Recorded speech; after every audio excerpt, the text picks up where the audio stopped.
Let's continue below unit 2। पहला topic देखा unlawful agreement क्या है। नेक्स्ट क्वेश्चन देखा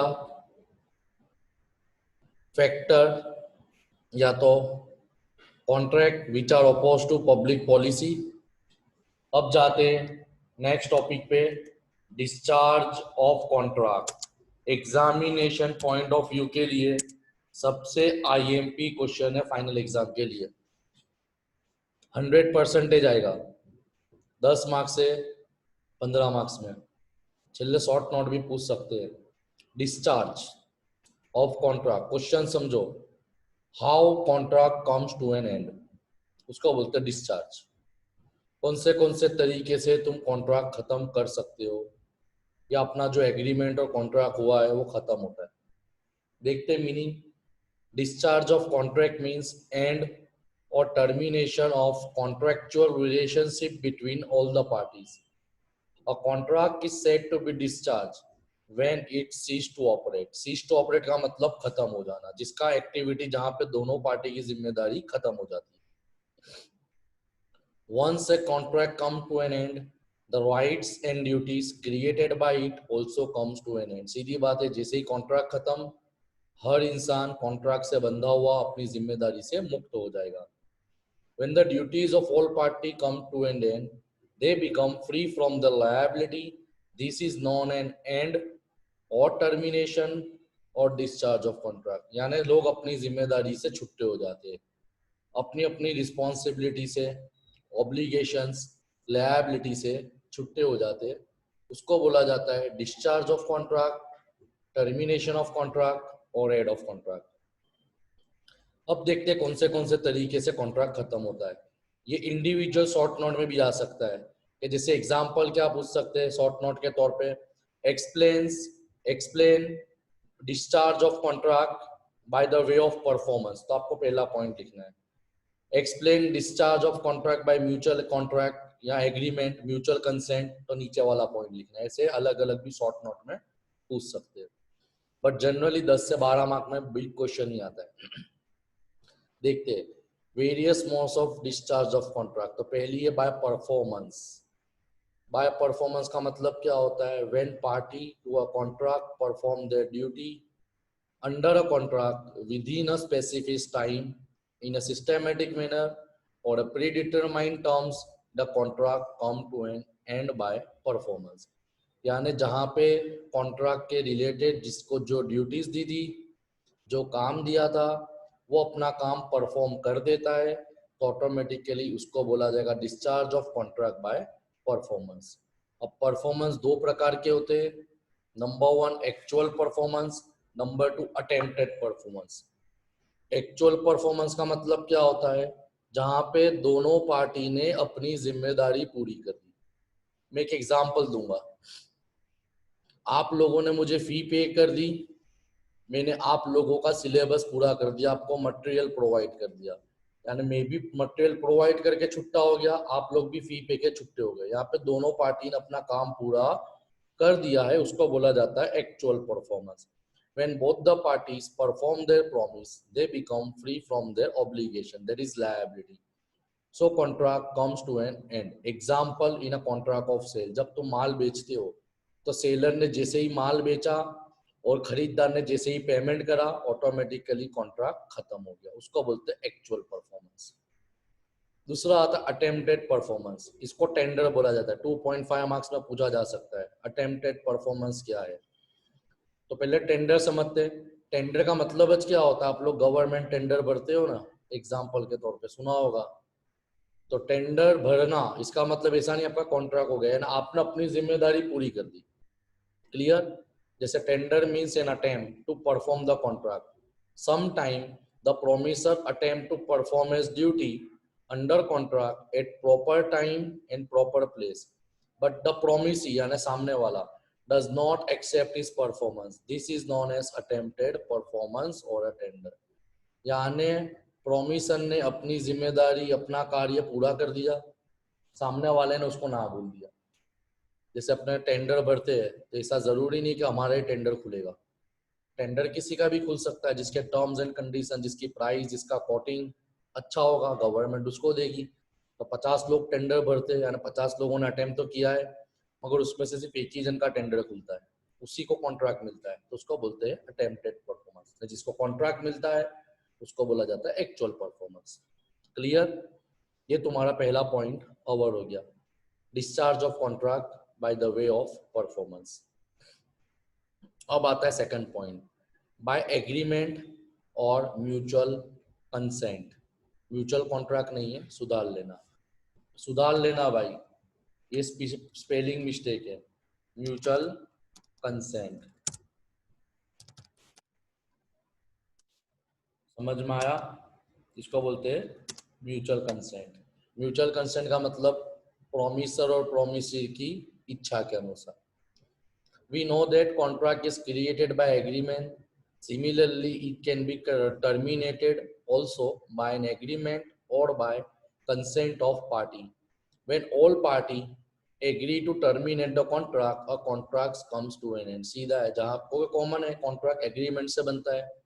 एग्रीमेंट में दो लोगों का होना जरूरी है, ऑफरर एंड एक्सेप्ट करने वाला एक्सेप्टेंस। दोनों ने रजामंदी से कॉन्ट्रैक्ट को खत्म कर दिया, उसको बोलते हैं म्यूचुअल कंसेंट। और contract can be terminated by agreement in any of the following वे। इसमें कौन से? तो पहला आता है ऑल्टरेशन। तो ऑल्टरेशन का मतलब क्या होता है? नाम से ही पता चलता है, टर्म्स ऑफ कॉन्ट्रैक्ट के अंदर या तुम्हारे जो टर्म्स है उसमें कुछ चेंजेस लाना, उसको बोलते हैं ऑल्टर करना। Alteration means a change in any of the terms of contract by mutual consent of all party. In such case, all contract come to an end.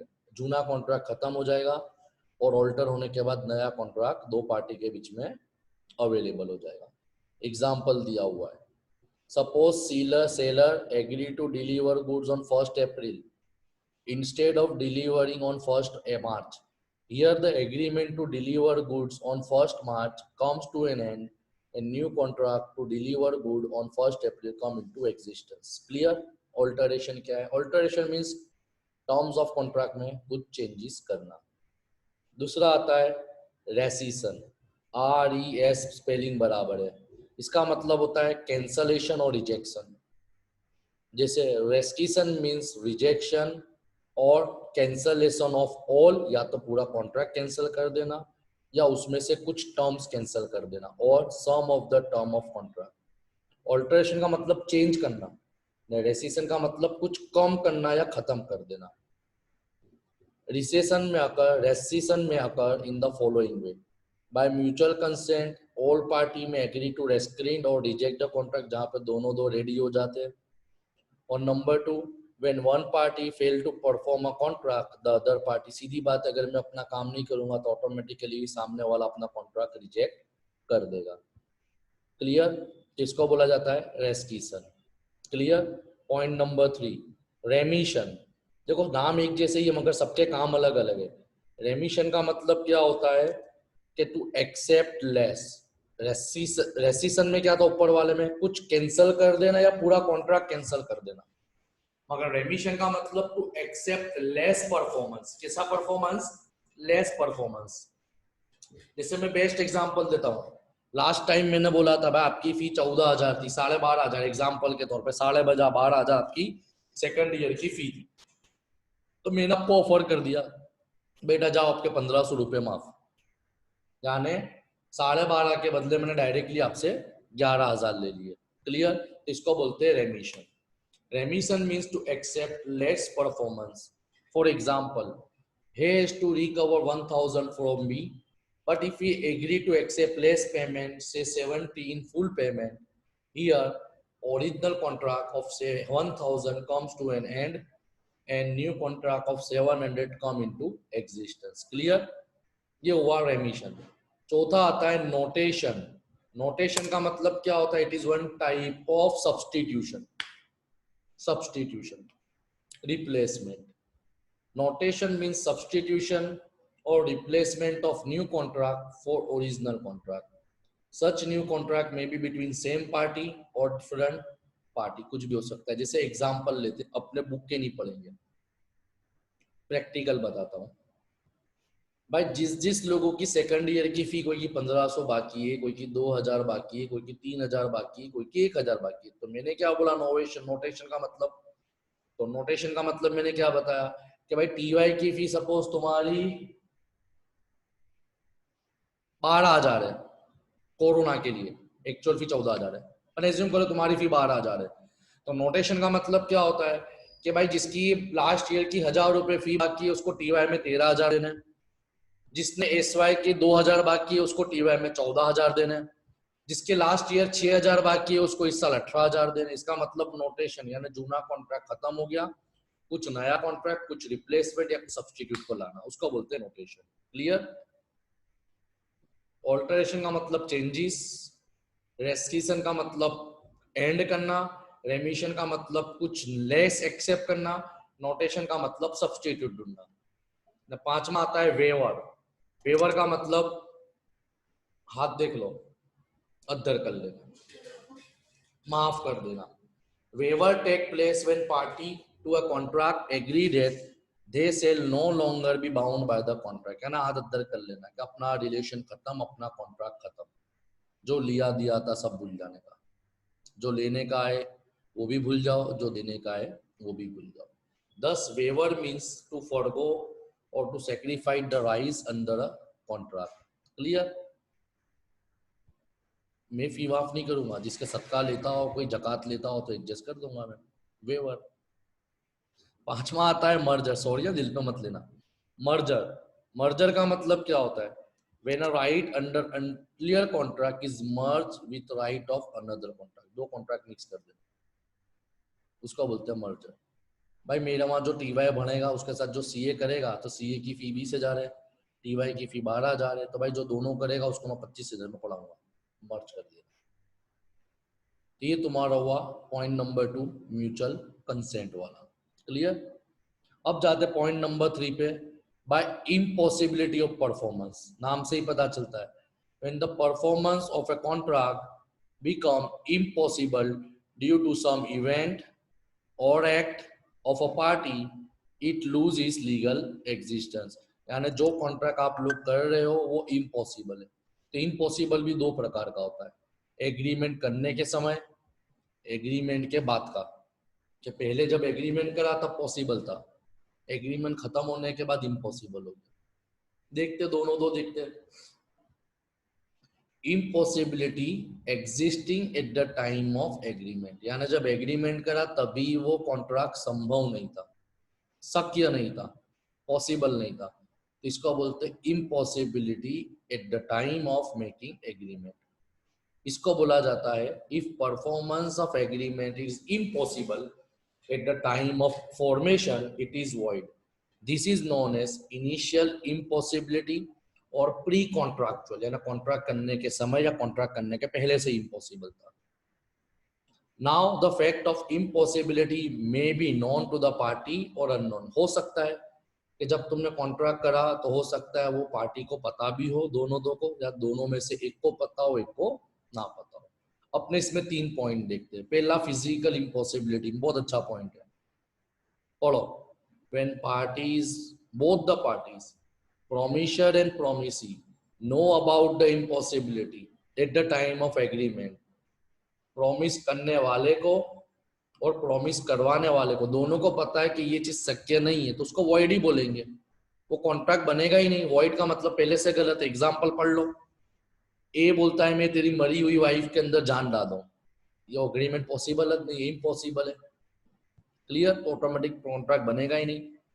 Number 2, इधर पहले में क्या था, दोनों तो जानते थे फिर भी वो लोग ने एग्रीमेंट करा, तो ये वॉइड है, ये इम्पॉसिबल है, ऑटोमेटिक कॉन्ट्रैक्ट होते ही खत्म हो जाएगा, कैंसिल हो जाएगा। Number 2, at the time of formation of contract both the parties are not aware, दोनों दो पार्टी को पता नहीं। एग्जांपल यूनिट 1 के ऊपर जाओ, मेरे पास एक घोड़ा है, तो मैंने बी के साथ कॉन्ट्रैक्ट करा कि मैं मेरा घोड़ा बेचना चाहता हूँ, मगर जब मैं कॉन्ट्रैक्ट कर रहा हूँ, मैंने सुबह में 8 बजे घर पे निकला था, घोड़ा जिंदा था, मैं कॉन्ट्रैक्ट कर रहा हूँ शाम को 6 बजे, घर जा गया ही नहीं अभी तक। मैंने बी को बोला मेरा घोड़ा बेचना है 10,000 रुपए में, मगर जब मैंने 6 बजे कॉन्ट्रैक्ट करा घोड़ा ऑलरेडी मर चुका था। मैं भी अनजान हूं, कॉन्ट्रैक्ट करने वाला भी अनजान है, तो ऑटोमेटिक कॉन्ट्रैक्ट खत्म हो जाएगा। देख लो, पढ़ लो। तीसरा क्या होता है, बहुत खतरनाक है, जहां पे एक पार्टी को पता है कि इम्पॉसिबल है मगर दूसरी पार्टी अनजान है।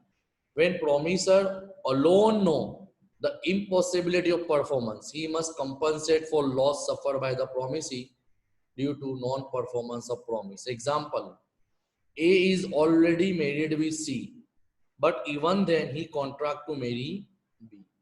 ऑलरेडी मैंने शादी की हुई है, मगर मैं किसी और को बोलता हूँ मैं तुझसे शादी करना चाहता हूँ। मेरे को तो पता है मेरी शादी हो चुकी है, मगर मैं जिसको शादी की ऑफर कर रहा हूँ उसको पता नहीं है, तो ये भी क्या हुआ, इम्पॉसिबल हुआ। तो ये कॉन्ट्रैक्ट भी कैसा है, बेकार है। तो ये हुआ impossibility at the time of contract. दूसरा देखते हैं, post contractual impossibility. Post contractual impossibility का मतलब क्या, कॉन्ट्रैक्ट करा वहां तक पॉसिबल था, कॉन्ट्रैक्ट करने के बाद वो चीज इम्पॉसिबल हो गई। पॉइंट नंबर, इसमें अलग अलग पॉइंट है। When possibility of performance arises subsequent to the formation of contract, है ना, कॉन्ट्रैक्ट करने के बाद वो चीज इम्पॉसिबल हो जाती है। It is known as supervening impossibility और post contractual impossibility. In such case the contract become void. जैसे ही वो इम्पॉसिबल हो जाता है, कॉन्ट्रैक्ट वॉइड हो जाता है, कैंसल हो जाता है, खत्म हो जाता है। जैसे देखते हैं एग्जाम्पल कौन से। तो इसमें पहला एग्जाम्पल है destruction of subject matter. Destruction of subject matter, example पे ध्यान देना। मीनाज भाई ने बोला, मीनाज भाई साथ मैंने कॉन्ट्रैक्ट किया 10 लाख रुपए का, कि भाई जिस दिन आप मुझे आपके घर का कब्जा दोगे, घर, जमीन नहीं बोला, घर का कब्जा दोगे, उस दिन मैं आपको 10 लाख रुपए ढोकले दे दूंगा। दोनों का कॉन्ट्रैक्ट हुआ, मगर मैं हमारा नक्की हुआ कि भाई 15 दिन के बाद मैं आपको पेमेंट कर दूंगा ना, 15वें दिन हम घर में रहने चले जाएंगे। आज कॉन्ट्रैक्ट करा 23 तारीख को, पेमेंट की और घर लेने की बात हुई 1 तारीख को, मगर 27 तारीख को भूकंप आया, घर टूट गया। घर टूट गया, जमीन की नहीं, हमारा कॉन्ट्रैक्ट हुआ था घर का, जमीन का नहीं, ऑटोमेटिक कॉन्ट्रैक्ट खत्म हो गया। पोस्ट इम्पॉसिबिलिटी, क्लियर, एग्जाम्पल वही है। नंबर 2, डेथ और पर्सनल इनकेपेसिटी।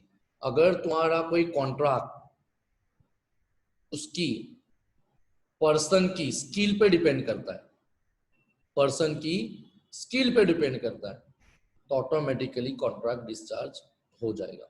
एग्जाम्पल, मैंने सोनू निगम के साथ कॉन्ट्रैक्ट किया कि अगले महीने मेरे क्लास के फेयरवेल में तुझे गाना गाने आना है। जिंदा है सोनू निगम, अगले महीने तुझे मेरे फेयरवेल में गाना गाने आना है, अगले महीने 25 तारीख को। ये महीने की, अगले महीने की 3 तारीख को सोनू निगम एक्सीडेंट में मर गया, या तो ऐसा बीमार पड़ गया कि वो हॉस्पिटल में, ऑटोमेटिक कॉन्ट्रैक्ट खत्म हो गया। पढ़ो, पॉइंट नंबर 2 वही है। तीसरा, नॉन एग्जिस्टेंस और non occurrence of particular stage of thing. बहुत बहुत बहुत इंपॉर्टेंट चीज है, बहुत इंपॉर्टेंट चीज है, ध्यान देना। नॉन एग्जिस्टेंस और नॉन अकरेंस। बेस्ट एग्जांपल मेरे प्यारे फुरकान के नाम पे, हमारे फुरकान भाई की एंगेजमेंट हो गई है।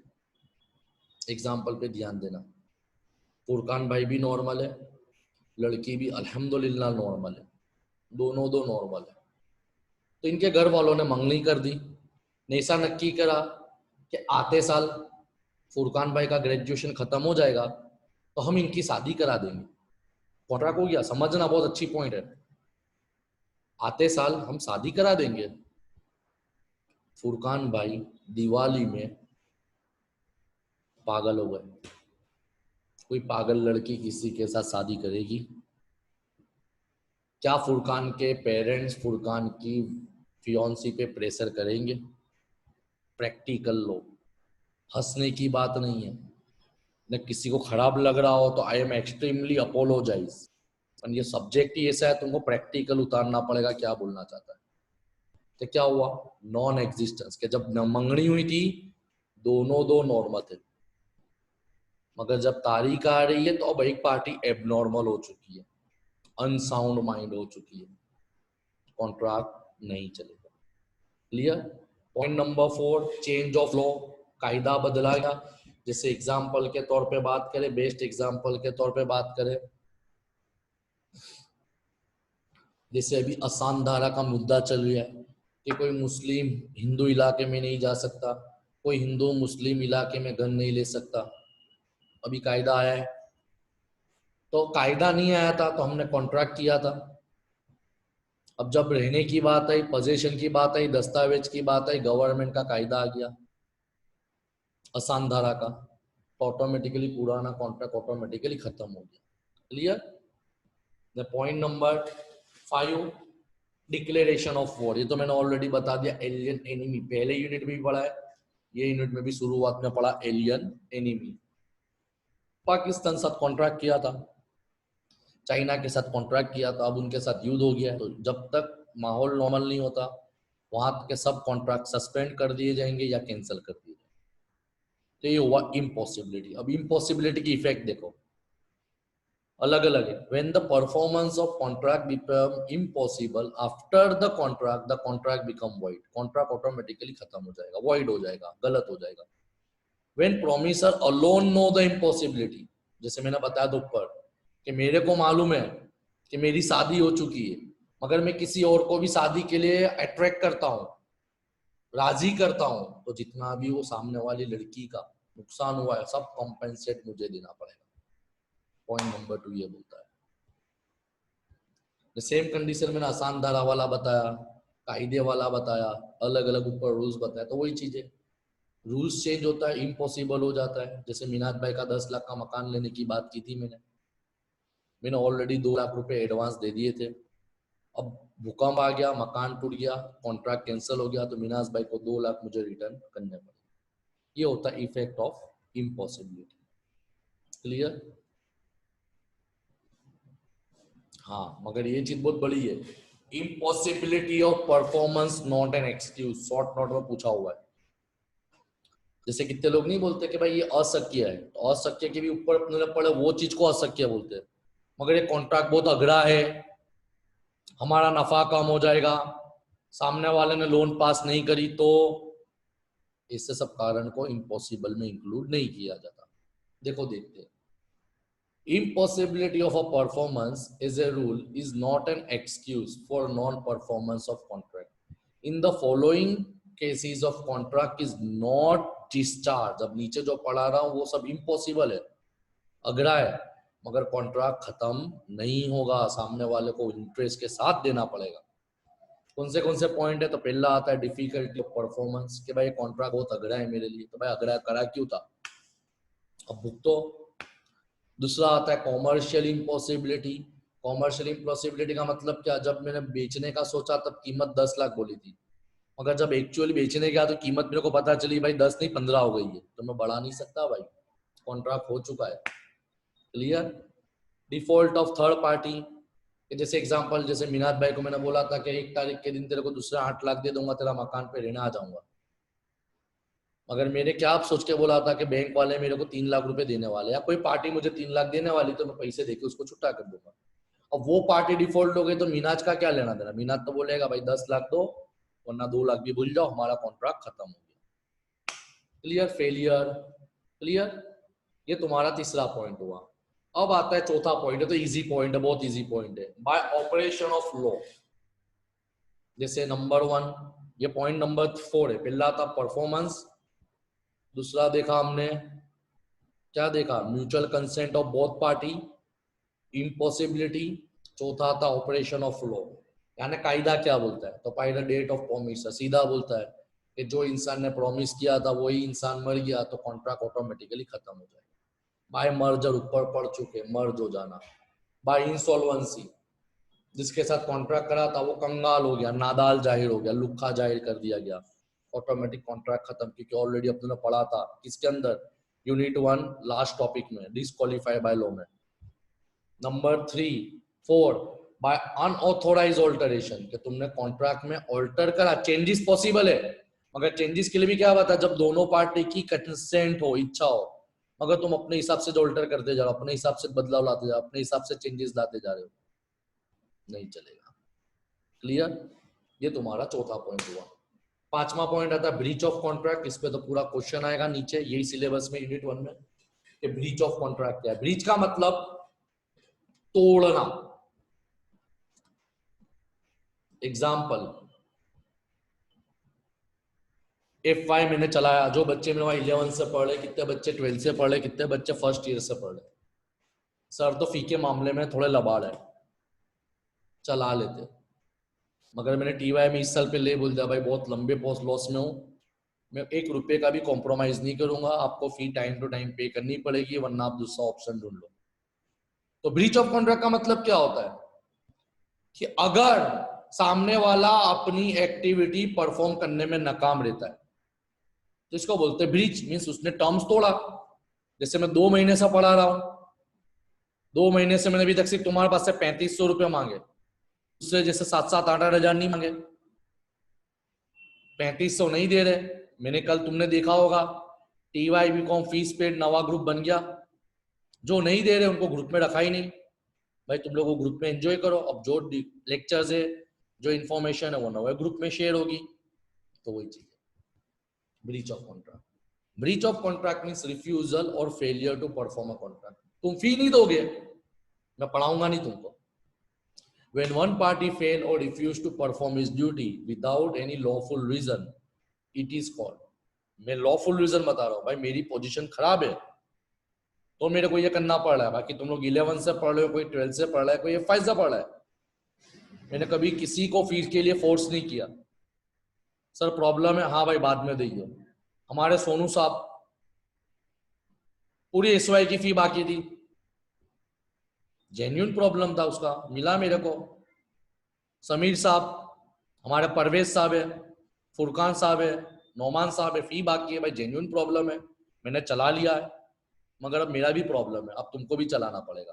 That is called breach, lawful object. छिल्ला पॉइंट सबसे easy, by lapse of time. Lapse of time का मतलब टाइम खत्म हो जाना।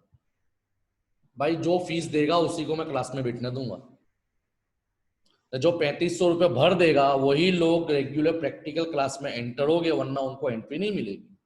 उसके बाद अगर कोई डायरेक्ट क्लास में आएगा तो मैंने SY BCom में आपके कोई फ्रेंड्स हो उनको आप पूछ सकते हो क्या किया। पहला इंस्टॉलमेंट 1500 का मंगाया, एक दिन क्लास बुलाया, बोला 2000 लेके आना, वही आएगा 2000 लेके जो सेकंड इंस्टॉलमेंट पे करेगा।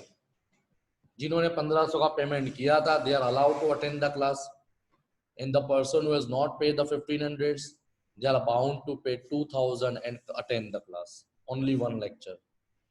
So that is called lapse of time, कि आपको जो टाइम दिया गया है, समय गाला दिया गया है, उसी के बीच में दरमियान आपको कॉन्ट्रैक्ट एग्री करना है।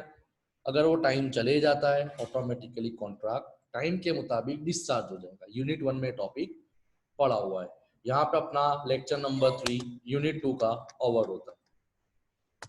डाउट्स हो तो आप कॉल कर सकते हो।